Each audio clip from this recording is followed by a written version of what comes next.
So recent video on the channel will be live by the time you see this, which is just talking about the Windows laptop problem. This was inspired by the two Mac laptops that I've tested the most recently, the MacBook Neo, their $599/$499 mid-range fighter, and the M5 Max MacBook Pro, which I've also tested. I was running all my benchmarks on it. It had like 18,000 megabyte per second SSD read and write speeds, which is crazy. It has benchmarked multi-core higher than any other Mac ever, including the Mac Pro and M3 Ultra. It has GPU scores matching M3 Ultra, which is insane. This is a Max chip in a laptop. So I'm actually thinking like this is now a laptop that could actually replace my Mac Pro and be my desktop. I might be that guy at some point. But having all these thoughts also made me think, well, what's going on in Windows land? Like, what is actually the equivalent of, you know, the highest end laptop you could get, and could it be the desktop that I choose to use? How good are those laptops? And so that had me digging into like, okay, what's going on with XPS? What's going on with Razer Blades? What's going on also with the Neo competitors? I bought a $550 Acer laptop. We tested that. And essentially a conclusion I came to was Apple's Apple Silicon advantage and their vertical integration is a huge advantage at the high end for efficiency and performance. And it turns out to also be a huge advantage at the low end for cost. Yeah. And the cherry on top is that Apple doesn't actually really need to make a ton of money on Neos on the hardware margin. The services. Because it's basically, as I said in the video, like a Trojan horse for new Apple customers, which then will spend way more on software, on services, on Apple Care, on Apple TV, on Apple Creative Studio, all these other things. So they don't have to make the $100 on the hardware margin, but they will make a ton of money over time on just getting a new person to be a Mac user. This is the entire Chromebook play. It was get people on Google services when they're 5 years old, so they will use services for the rest of their life. Yeah. Yeah. So it was interesting to sort of see that in real time and just like put the machines next to each other and be like, oh yeah, they can make just a straight up better laptop for the same price, and that's going to get people to become first time Mac people. I mean, a Windows computer has parts from a ton of different companies, and every single one of those companies has to make margin. That's literally the main problem. Disadvantage off the riff, like insane just having to do that, and that bites. It's like similar with Android phones. It's similar with tablets. It's just like when Apple has the full integration through, there's a benefit there. Even just like making software on mobile, right? Like we see all the time. If you're making iOS software, you don't have to do it that hard. But if you're making Android software, it has to fit 1,000, like thousands of tens of thousands of different like form factors and phones and resolutions and aspect ratios. That's why Google has and been so hardcore about just trying to make Android so flexible with screen sizes and stuff. And that's part of the advantage, right? Is there is a choice. Like in Android land, if I really, really, really care about having 8K video, well, there is no iPhone that can do that. So if I just want to choose a phone that can shoot 8K video, you can find that in Android land. You can find all sorts of other different things you might care about, like a folding screen or whatever in Android land. Yeah. But the couple of phones that Apple makes are like locked in, super tightly integrated, and you might not be super used to the way they do things, but they do it the same way every single time. Right. So you kind of just get used to that when you're in that ecosystem. Yeah. And yeah, that's kind of the same thing with Windows. Now, in this sort of latest generation, this is the nuance of it, is yes, you depend on all these different companies who make the parts to your computer to all make their margin, but also make a good piece.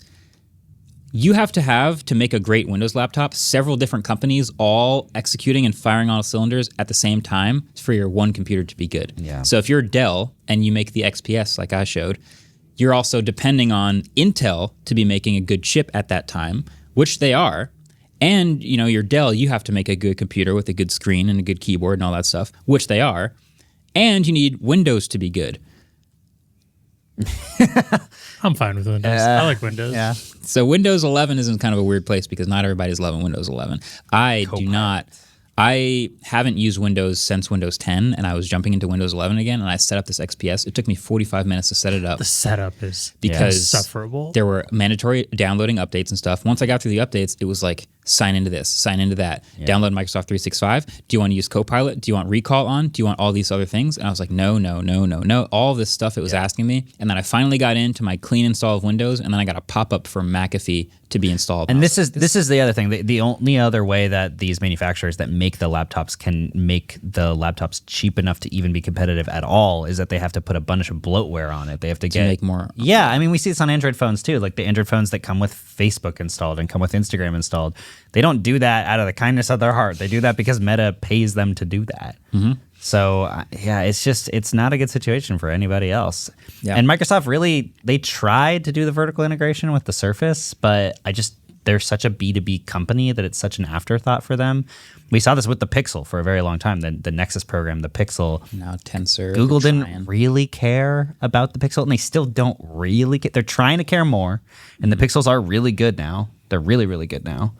But it still doesn't have quite the level of vertical integration that they would like. And even if they achieved it, they're in this weird spot where they make Android for everyone else. Yeah. So they're competing against all of that. Yeah. While also providing them with the OS. So this happens in Google land because they make the Pixel and Tensor and they're all vertically integrated, and they'll give the Pixel exclusive Android features, and now they're competing against every other Android phone. Same thing happened with Windows and Microsoft and Surface and making this beautifully, ideally, very vertically integrated thing. Now you're competing against all the other OEMs trying to make good Windows machines. And maybe that's like a lead by example type thing, but it never went well. Yeah. And the funny thing about the Google Android features thing is that they also want to make Android a popular OS to compete with iOS. And so they have to eventually give a lot of these features to the broader Android ecosystem. Mm-hmm. And that's why Google does this awkward thing where they have Pixel exclusive features for like 2 months, and then it goes to every other Android phone because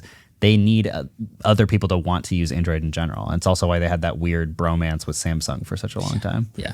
Ellis, you look like you really want to say something. I know. I've just been fighting a Windows PC all week, and like to be honest, I it's all tinfoil hat stuff. Like because it's a Windows PC that on paper has a really good graphics card and a really good good enough graphics card and a good enough processor, but like, and we didn't build this PC, and it sort of is the things that I think you've been talking about, Marques. Like it's for a video we're working on that involves this like peripheral device that connects via USB 3.0, and it keeps crashing all the time. And I couldn't figure out why it kept crashing. And my working theory right now, and I haven't like tested this, so again, it's tinfoil hat, is that the USB 3.0 ports on this computer are just not USB 3.0 ports.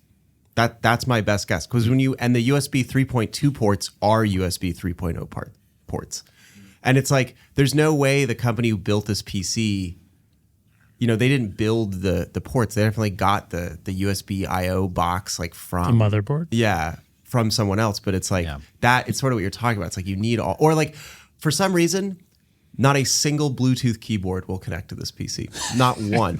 There's one Logitech keyboard in the whole office that will connect for 30 seconds and then immediately disconnect. And the rest of it, and it's not like I haven't tried all 100 Bluetooth keyboards that are in the office. Who could those be? Where could those have come from? And so this is all ringing very true. It also is shaped like a shoe.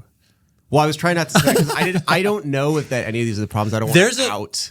There's a chance like that computer doesn't get used very often. There might be some driver updates that are in there that we haven't like dug that deep into, where like it was dormant for a while. So totally. And some are probably that, but some are also like it should be easy to figure out what those problems are. Yeah, I don't want to accuse anyone of counterfeit USB ports, but I genuinely cannot.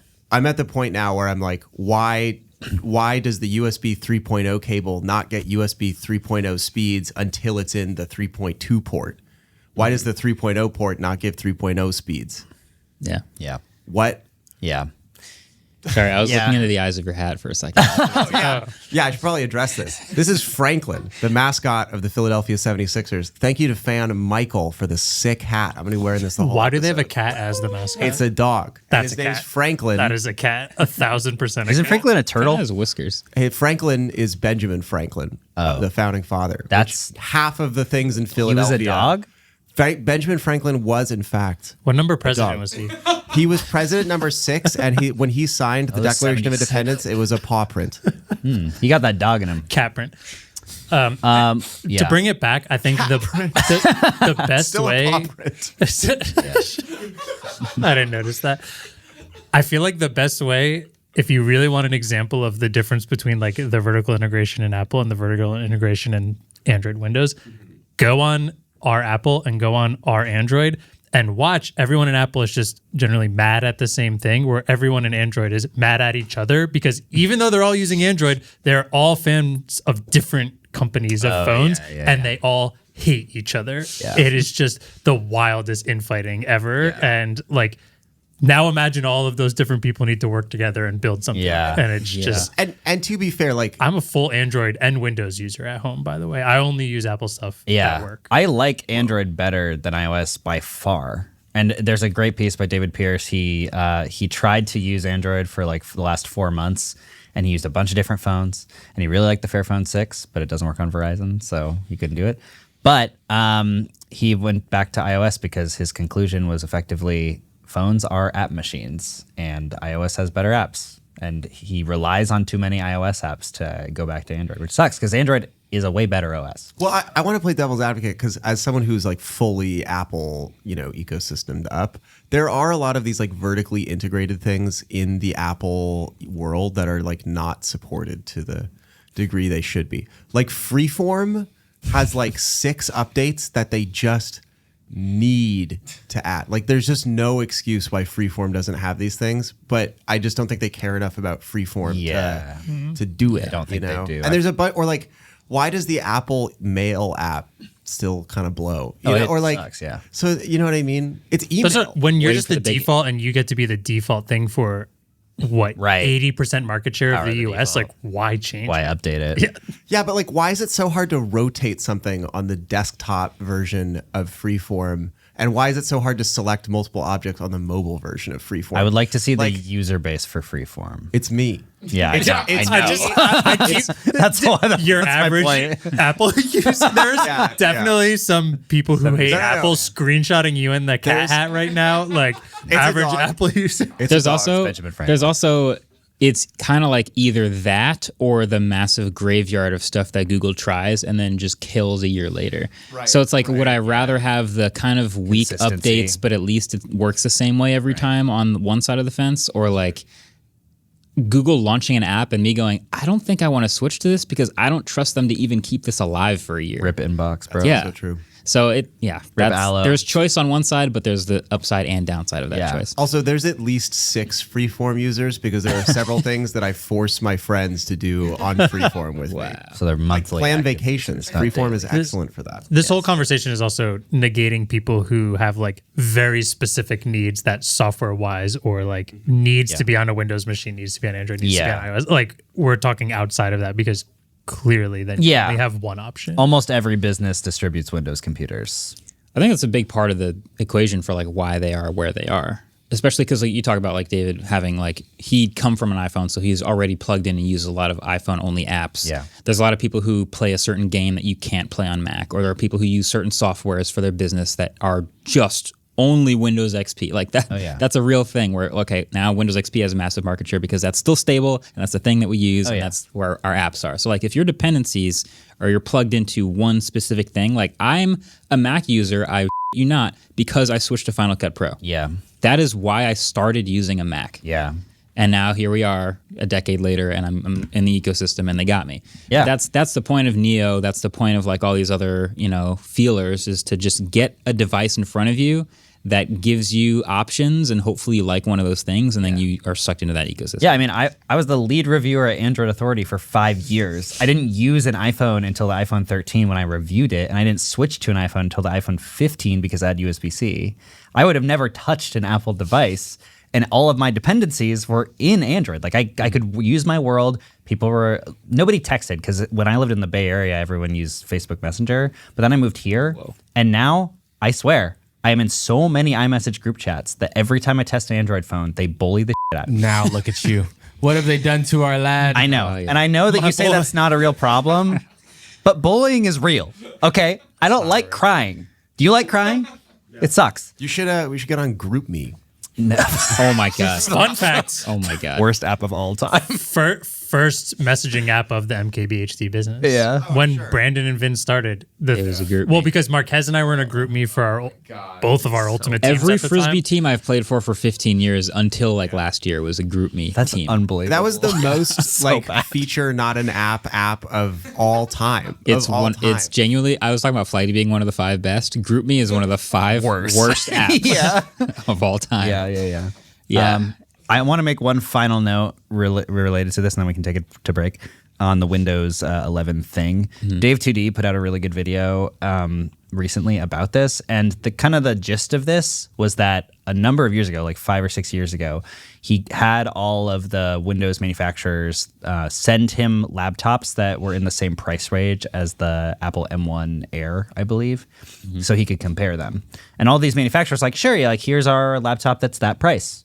And then he asked all the same manufacturers this year to send him laptops that were in the same price range. And they were all like, no. And I feel like that kind of distills the entire thing. That's all you really need to know. Because they're knew all the afraid. video- They knew the video he was going to make. It was going to make it look negative. Yeah, it was going to make it look terrible. They didn't really know at the time how insane M1 was, but they still feel 5 to 6 years behind at this point. So it's crazy.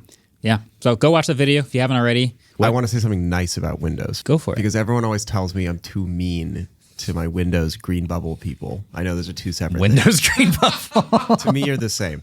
But Yeah, that's fair. something nice about Windows, I like that they support old graphics engines.